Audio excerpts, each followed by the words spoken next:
Everybody knows the world ain't right.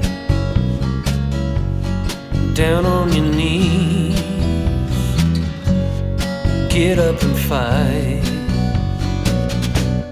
G'day, Rockhound here. This is a video that I have been looking forward to making for well over a year now.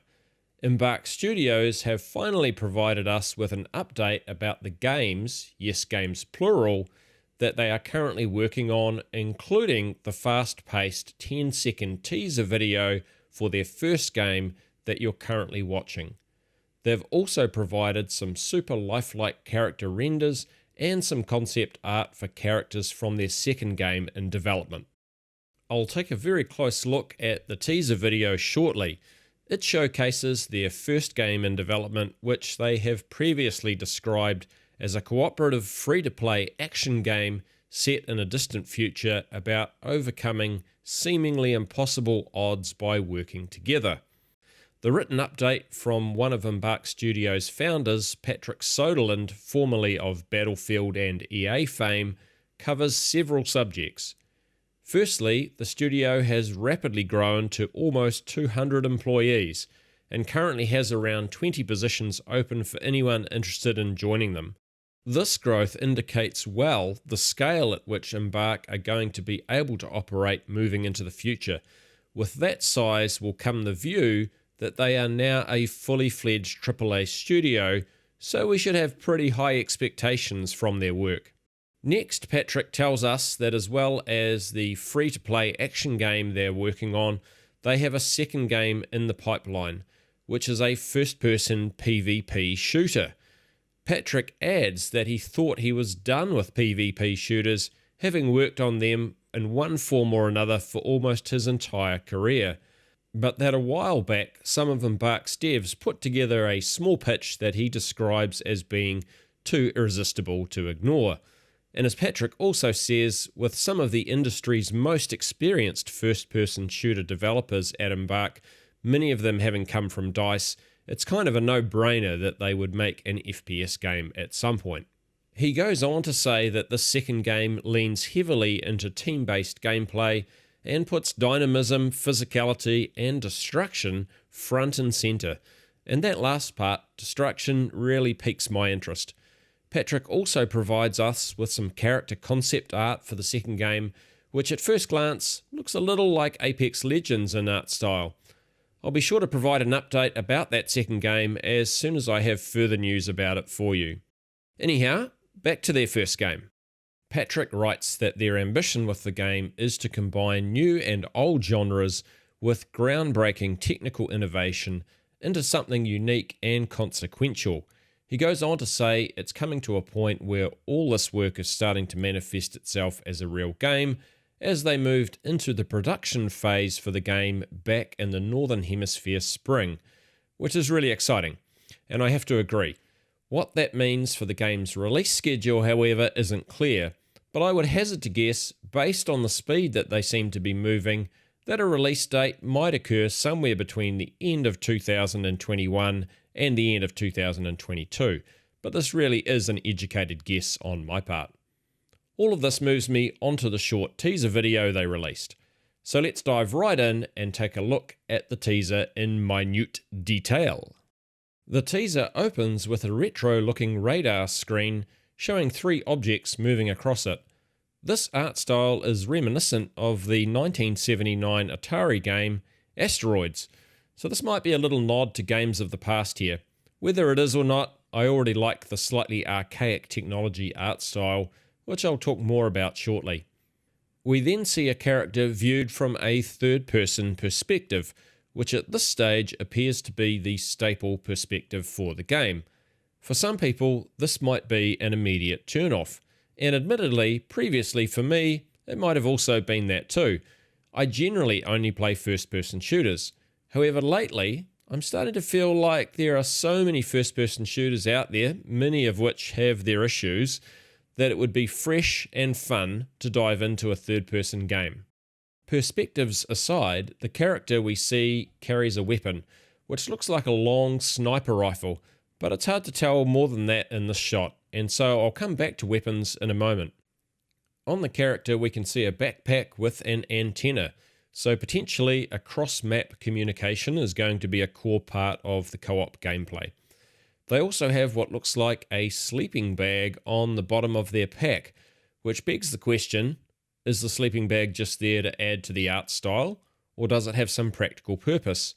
Which leads to the overarching question, will the time frames for this game be session style like Battlefield, or more like an ongoing survival style game like DayZ, where you log in and out of a perpetual environment? It's a question that's yet to be answered, but what looks like a flashlight mounted on the helmet of the character indicates that night modes at least might be part of the game. And that is somewhat confirmed in the next shot, which shows a character running up a desert-like slope with the flashlight on their helmet illuminating the ground in front of them, although it could also be that they've just run out of a nearby cave, as there is a cliffside right next to them, so we need to see more info before we can determine what the flashlight's primary use is. We also see a second weapon on the character's backpack here, which has a bipod and what might be some kind of electrical igniter hose wrapped around the barrel, the tip of which we can see glows red here. So this is probably the right place to talk about the weapons seen in the video overall. As the player runs upslope with some J.J. Abrams level lens flares going on, they approach a communications antenna and tower, and then we jump into more of a third-person ADS view as they ready their weapon as a precaution. Here we can see that this weapon also has a glowing red end to the barrel. In fact, all of the weapons in this video appear to have this glowing red barrel tip, which leads me to the conclusion that we're looking at weapons that are more like Star Wars-like blasters than conventional weapons firing ballistic rounds. And that would fit well with having the game set in a distant future. Now the tower in the shot also has a ladder, so we can expect ladder climbing to be a core character movement, and to the right of the tower this could be an entrance to a structure that actually goes right into the cliff face, which would be cool. I mean, who doesn't like exploring caves in a game? The teaser then moves to an open desert biome with two characters running across country. At this stage, the players don't appear to be leaving their own footprints in the sand, but that might be something that can be added later on. After all, this is clearly a work in progress. There are already footprints here though, but they look more like environmental features than character created, simply because of their quantity. This scene also provides us a good opportunity to see character movement, and as we should probably expect from these devs, many of whom come from DICE, the character movement is top shelf. It has a real weight to it, and you can feel like the character's backpack really has an impact on their gait as it moves against their body. I think for a work in progress, this movement looks pretty damn sweet.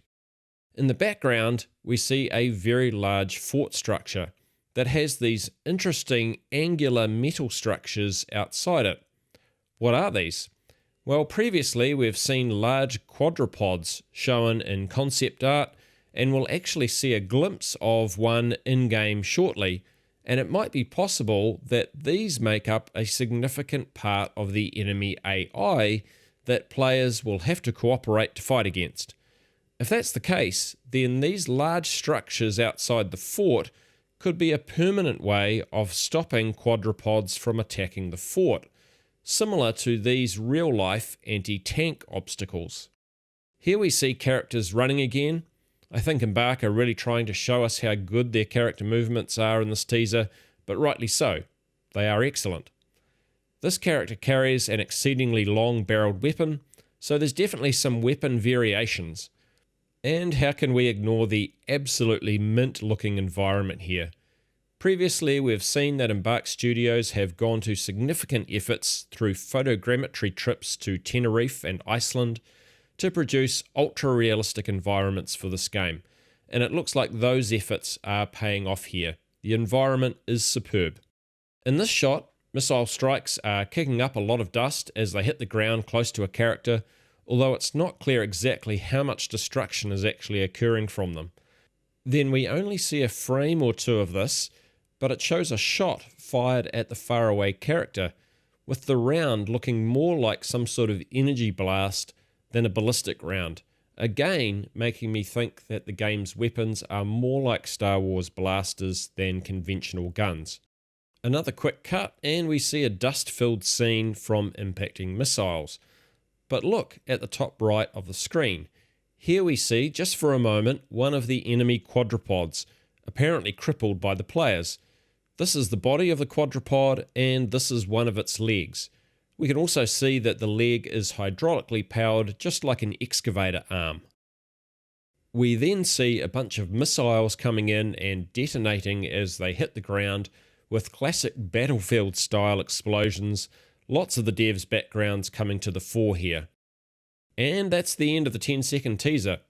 Overall, I would say that what we've seen of this game to date, the game appears to draw a lot of influence from Star Wars: A New Hope, with a twist of War of the Worlds thrown in.